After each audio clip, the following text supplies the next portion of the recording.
Salut à toutes et à toutes, c'est Morgan et bienvenue dans cette nouvelle vidéo. Donc je me présente, je suis en 5e et dernière année de kinésithérapie et aujourd'hui on va voir comment avoir des épaules en 3D. Donc pour ça on va faire un rapide rappel de l'anatomie, puis on verra les différents types d'exos et comment mieux travailler tes épaules pour avoir des épaules énormes.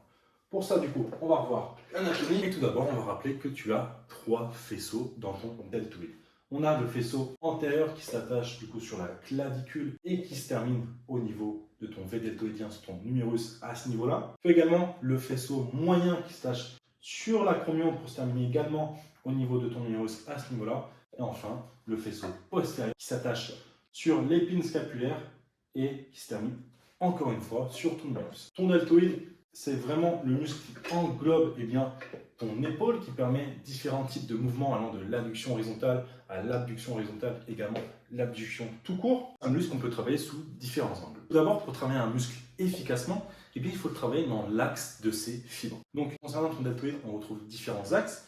Tout d'abord, pour ton deltoïde antérieur, ce sera plutôt un axe avec des fibres en bas, en dehors et en arrière, du coup, dans ce sens-là. Pour ton deltoïde moyen, ce sera plutôt des fibres verticales. Et enfin, pour ton deltoïde postérieur, plutôt dans le sens contraire au deltoïde antérieur, c'est-à-dire en avant, en bas et en dehors. Le deuxième principe à savoir pour prendre du muscle efficacement, c'est qu'il faut avoir différents types d'exercices. Il faut avoir des exercices à très forte tension d'étirement, des exercices à très forte tension de contraction. Malheureusement, pour les deltoïdes, on peut rarement aller chercher des exercices à très forte tension d'étirement. Pourquoi? Eh bien, tout simplement parce que ton corps, ton buste en fait, bloque l'étirement de ton deltoïde. Donc on aura surtout des exercices à très forte tension de contraction. Mais ce qu'il faut savoir pour améliorer la stimulation de tes deltoïdes, c'est qu'en fait il faut varier, il faut faire un mix de tension, de stimulation pour les permettre de croître le plus rapidement possible. C'est l'une, voire même peut-être la plus grosse erreur que font la plupart des pratiquants, c'est que concernant les deltoïdes, concernant les épaules, ils font souvent, voire même tout le temps, les mêmes exercices. Donc ils ne varient jamais la tension procurée, induite sur leurs épaules, sur leurs deltoïdes, et donc ils ne progressent que très peu. Donc c'est pour ça que dans cette vidéo, je vais te donner beaucoup d'exercices et beaucoup de variantes pour te permettre de changer et donc de varier tes séances pour te permettre d'avoir des épaules en 3D. Mais tout d'abord, on va voir comment définir un exercice. Comment savoir si est plutôt à forte tension d'étirement ou à forte tension de contraction. Donc pour cela, on va prendre par exemple le développé militaire, donc cet exercice où tu viens comme ceci pour travailler ton deltoïde antérieur notamment. Dans cet exercice, où est-ce que tu penses que la tension est maximale? Où est-ce que ton muscle produit le plus de force? Est-ce que c'est lorsque tu as les bras tendus ou au contraire c'est lorsque tu descends jusqu'à 90 degrés? Eh bien, tu t'en doutes, c'est lorsque tu es à 90 degrés, c'est là où ton deltoïde va produire le plus de force. À partir de ce moment-là, on va regarder est-ce que ton muscle est plutôt contracté ou est-ce que ton muscle est plutôt étiré. Alors, étant donné qu'on a dit que l'exercice d'étirement était compliqué à trouver pour tes deltoïdes, forcément c'est plutôt un exercice à tension de contraction. Mais ce n'est pas non plus un exercice à très forte tension de contraction. En fait, lorsque tu es ici, tu es quand même plus proche de l'étirement que de la contraction.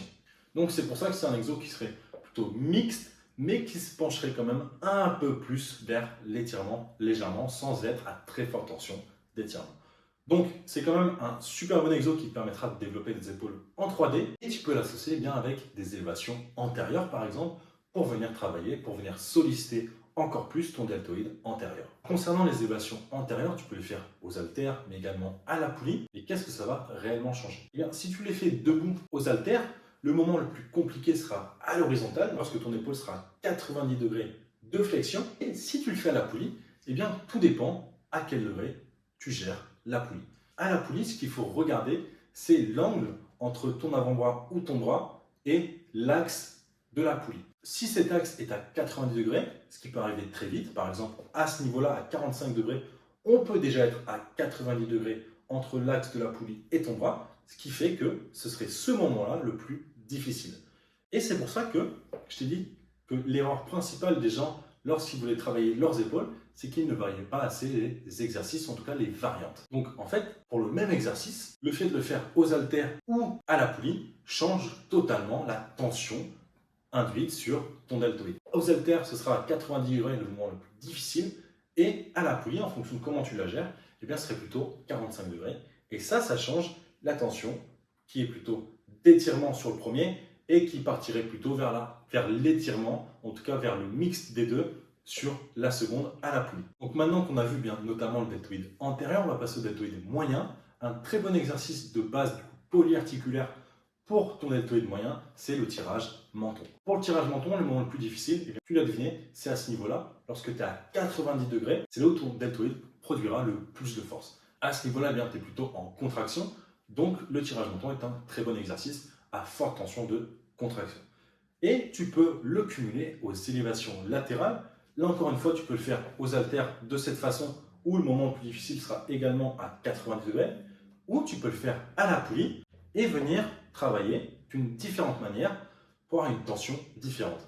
À la poulie, le moment le plus difficile sera plutôt à 45 degrés, toujours parce que le câble de la poulie viendrait à 80 degrés lorsque tu seras à ce niveau-là, et donc ce sera à ce moment-là où ton deltoïde produira le plus de force. Donc varier encore une fois entre haltères et poulie pour les deltoïdes est une très bonne façon de progresser plus rapidement, et c'est pour ça que je te conseille vivement. Si jamais, par exemple, la poulie est prise lorsque tu veux faire tes élévations à la poulie, ce que tu peux faire, c'est te mettre sur un banc incliné et venir faire des élévations latérales. C'est-à-dire que tu viendrais sur le côté et tu viendrais quand même les effectuer.